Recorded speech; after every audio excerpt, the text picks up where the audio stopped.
Hi friend, मैं अमर उजाला में आज आप लोगों के लिए हिंदी में जो कि बहुत ही महत्वपूर्ण चीज़ है व्याकरण लेकर आ गया हूँ।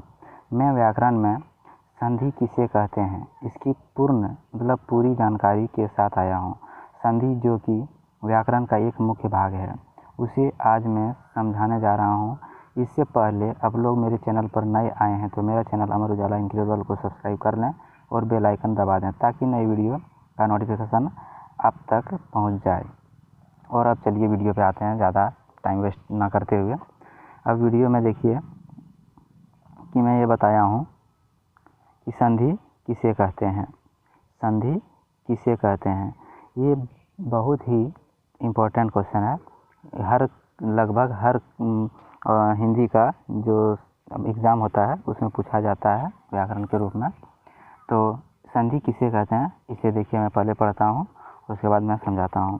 देखिए क्या है, दो वर्णों के मेल से पैदा होने वाले विकार को संधि कहते हैं।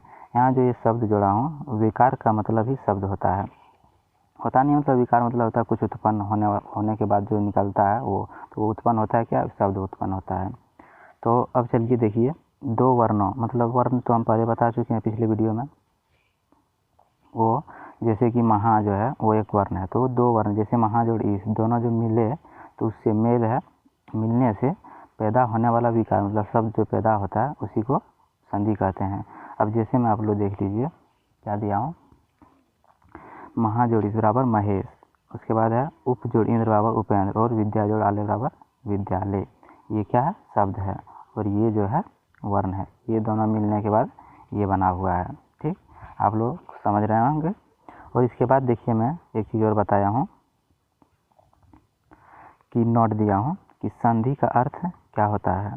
संधि जो है आप लोग पढ़ रहे हैं लेकिन इसका अर्थ क्या होता है ये भी जानना जरूरी है ना। तो इसमें देखिए संधि का अर्थ होता है मेल, जो कि मैं यहाँ पे बताया हूँ। देखिए यहाँ पे संधि मतलब मेल, मेल का मतलब ऐसे तो समझ में बहुत किसी को नहीं आया होगा, तो उसका मतलब मिलाना होता है या फिर जोड़ना, जिससे कि किसी दो चीज़ को जोड़ने के बाद होता है मेल होता है, उसी को बोलते हैं। चलिए अब आगे बढ़ते हैं दूसरे नंबर क्वेश्चन पे कि संधि के कितने भेद हैं। तो संधि के कितने भेद हैं ये देखिए उत्तर में लिखे हैं कि संधि के 3 भेद हैं। याद रखिएगा कि संधि के 3 भेद हैं। वो कौन कौन है देखिए, पहला नंबर स्वर संधि, दूसरा व्यंजन संधि, तीसरा विसर्ग संधि। ये 3 ही भेद हैं संधि के और इसे याद रखिएगा, बहुत ही ज़रूरी है। तो ये तो आज हो जाना चाहिए। अब आगे चलते हैं कि पहला नंबर जो स्वर संधि है उस पर कि स्वर संधि किसे कहते हैं। तो उत्तर पहले मैं पढ़ रहा हूँ उसके बाद समझा रहा हूँ। तो देखिए पढ़ता हूँ कि जब दो स्वर वर्णों के मिलने से एक शब्द उत्पन्न हो तो उसे स्वर संधि कहते हैं। उसे क्या कहते हैं, स्वर संधि कहते हैं। किसे, जब दो स्वर वर्ण, यहाँ पे वर्णों के बाद हो रहे हैं, कौन सा स्वर वर्ण, पहले वर्ण बताएं उसमें स्वर वर्ण भी बताएं, तो वह स्वर वर्ण किसे कहते हैं वो भी बताएं। तो देखिए इसमें स्वर वर्ण ये हो गया, शिव जो है स्वर वर्ण, आलय जो है स्वर वर्ण है। ये दोनों मिलकर के जो एक शब्द बना वो क्या है, शिवालय। इसी को परिभाषा में बदला गया है कि जब दो स्वर वर्णों के मिलने से एक शब्द उत्पन्न हो तो उसे स्वर संधि कहते हैं। जैसे और एक मतलब उदाहरण में दिया हूँ, दीवा जोड़ आकर बराबर दिवाकर इत्यादि। ये क्या है, स्वर संधि के परिभाषा उदाहरण है। तो चलिए अब आगे जाते हैं, स्वर संधि के भेद।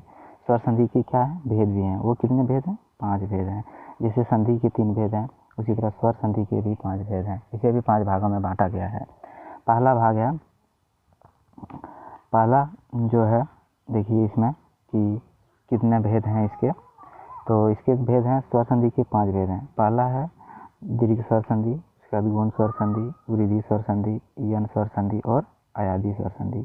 ये 5 हैं। ये 5 अभी याद रखिएगा, ऑब्जेक्टिव में पूछ सकता है कहीं कहीं भी। जैसे मैट्रिक में तो अक्सर इस तरह का क्वेश्चन आता है। तो अब चलिए आगे, ये आप लोग समझ गए होंगे इतने 5 भेद हैं। वो किसके हैं, स्वर संधि के। ये संधि के नहीं, स्वर संधि के हैं। तो अब चलिए आगे दूसरे संधि पे।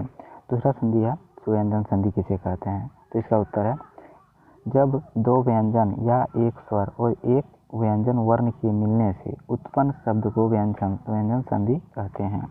जब दो व्यंजन या एक स्वर मतलब दो व्यंजन, जैसे कि जगत क्या है, व्यंजन वर्ण है और इस जो है वो स्वर वर्ण है। तो यहाँ क्या बोला, दो व्यंजन मतलब दो व्यंजन ही मिले या फिर एक व्यंजन और एक स्वर मिले तो उसके बाद जो शब्द उत्पन्न होगा उसको क्या कहेंगे, व्यंजन संधि।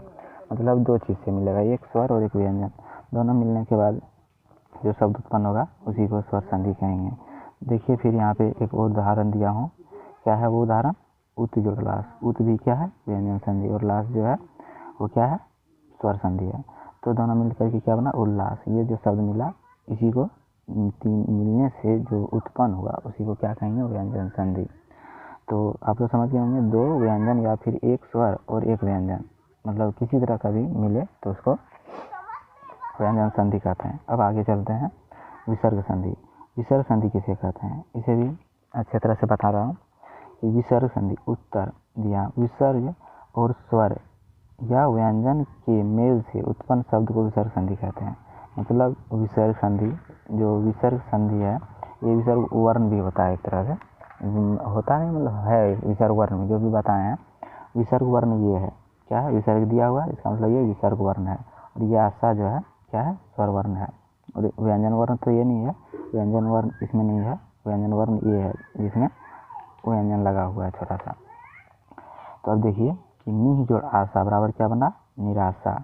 और देखिए यहाँ पे क्या लिखा है? दुह।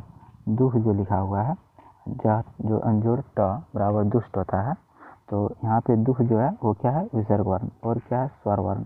तो स्वर देखिए पहले विसर्ग तो मिला, अब उसके बाद स्वर मिलना है, तो स्वर भी मिला, और उसके बाद व्यंजन मिला, तो व्यंजन में भी मिलेगा, तो उससे जो बनेगा शब्द उसी को क्या कहेंगे? विसर्ग संधि।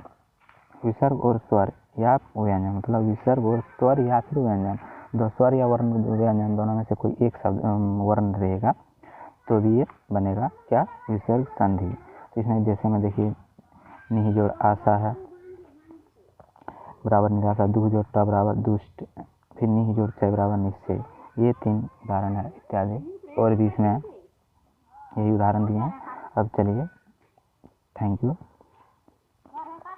कि मेरे वीडियो को देखें आप लोग। अगर इसमें कोई डाउट है तो कमेंट्स में बताएं, और अच्छी हिंदी व्याकरण से कोई भी डाउट के बारे में कमेंट्स में हमें बताएं। अगर ये वीडियो अच्छी लगी तो एक लाइक और सब्सक्राइब कर लें। थैंक यू वीडियो देखने के लिए।